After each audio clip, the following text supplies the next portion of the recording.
یہ کھڑا ہے، یہ خیال آسمان، ماں کی بڈور بھی جب اس سے ٹکرائے گی یہ عبارت ٹوٹ کر پھر خاک میں مل جائے گی۔ انسان کا حسین چہرہ ہے، اتنا حسین چہرہ بار بار آئینے میں دیکھتا ہے، لیکن میرے بھائی یہ خوبصورت عبارت چند سانس پہ ٹکی ہے، جہاں اللہ رب العالمین سانس جیسی نعمت کو، روح جیسی نعمت کو اللہ چھین لے گا، انسان کا جسم بے جان ہو جائے گا۔ میرے بھائی انسان کا دل، انسان کا جسم ہے، زبان ہے،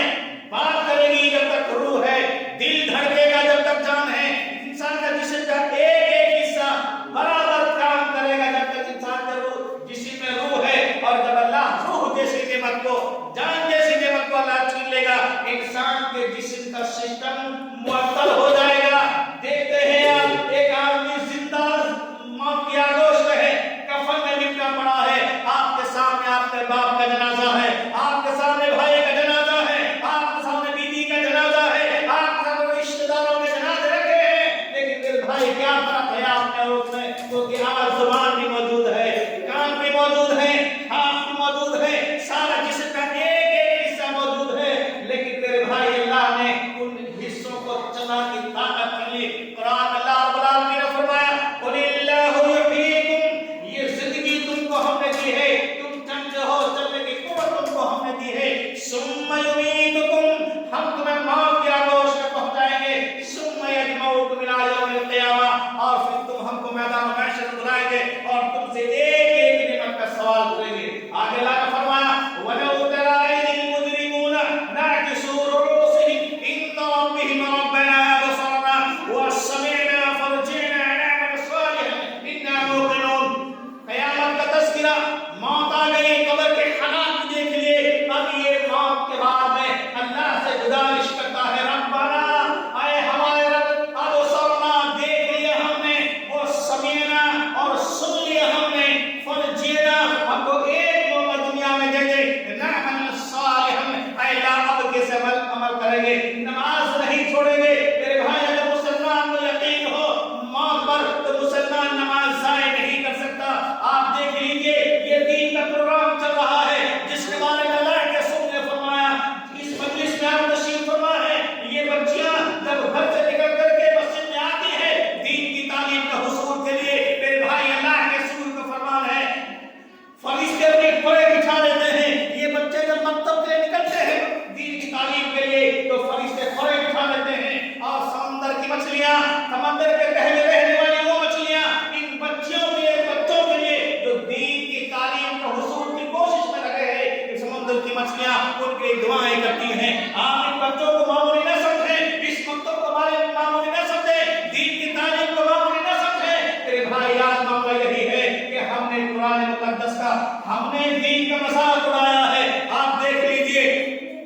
موضوع دوسرا پڑ جائے گا ایک سیکنڈ کے لیے، کتنے قرآن اسکول ہیں آپ کے گاؤں میں، اطراف میں، بچے جب جاتے ہیں جس اسکول میں بچہ پڑھتا ہے اس اسکول کی بسیں آپ کے گاؤں میں آ جاتی ہیں، کوئی بھی بس کے اوپر مائل نہیں کرے گا آپ کو یہ فلاں اسکول کی بس ہے، یہ فلاں اسکول کی بس ہے، بس ٹائم فکس کر دیا گیا فلاں وقت پر فلاں اسکول کی بس وہاں ملے گی، بس اس گھر کے افراد اس بچے کو، اس بچی کو تیار کر کے کوئی کھانا بناتا ہے، کوئی ٹائی پہناتا ہے، کوئی اس کو کھانا پیک کرتا ہے، کوئی اس کے کو نہلاتا ہے، اور فوراً اس گھر سے کہیں بس نہ نکلنے پہنچ جاتا ہے۔ اور لیکن جس دین نے، جس قرآن نے جینا سکھایا ہے، جس قرآن نے چلنا سکھایا ہے، جس قرآن نے ماں کا مقام بتایا ہے، جس قرآن نے دین، جس قرآن نے باپ کا احترام بتایا ہے، جس قرآن نے بیٹی کو مقام دیا ہے، جس قرآن نے عورت کو مقام دیا ہے، جس قرآن نے رواداری سکھائی ہے، میرے بھائی اس قرآن کی تعلیم کا یہ مقام ہے ہمارے دلوں میں۔ امام صاحب صبح ہوتی ہے اور اعلان کرتا ہے بچے پڑھنے والے مسجد میں آ جائیں، اور اب بچے نہ منہ دھلا ہے نہ صاف رات بیٹ کے مسجد میں آ گیا۔ بہرحال اللہ رب العالمین سے دعا ہے اے اللہ ہم دین کی صحیح سمجھ عطا فرما، میرے بھائی دین کا حصول، دین کا علم، دین کی قدر کرنے کی ہمیں اللہ توفیق عطا فرمائے۔ تو بہرحال بات چل رہی تھی موت کے تعلق سے، تو رب نے فرمایا قرآن مقدس میں، اللہ رب العالمین فرمایا